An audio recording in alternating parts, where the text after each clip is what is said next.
भाई मैं आ चुका हूँ प्लेटफॉर्म पर, बाटा चौक के मेट्रो स्टेशन।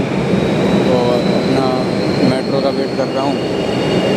छुट्टी हो चुकी है, छुट्टी 6 बजे हो जाती है, मैं 6 बजे निकल जाता हूँ ऑफिस से सीधे। अब मैं रुकता नहीं हूँ, काम ही नहीं होता, काम तो बहुत सारा होता है पर मैं रुकता नहीं हूँ। सारे लोग निकल जाते हैं, मैं घर पे क्या करूँगा। सारे लोग निकल जाते हैं तो मैं क्या अकेले करूँगा। मैं भी निकल जाता हूँ। अब कल देखेंगे जो भी काम होगा।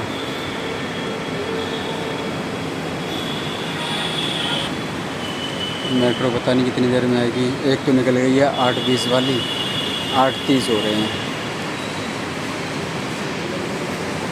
मैं डेली डालता हूँ।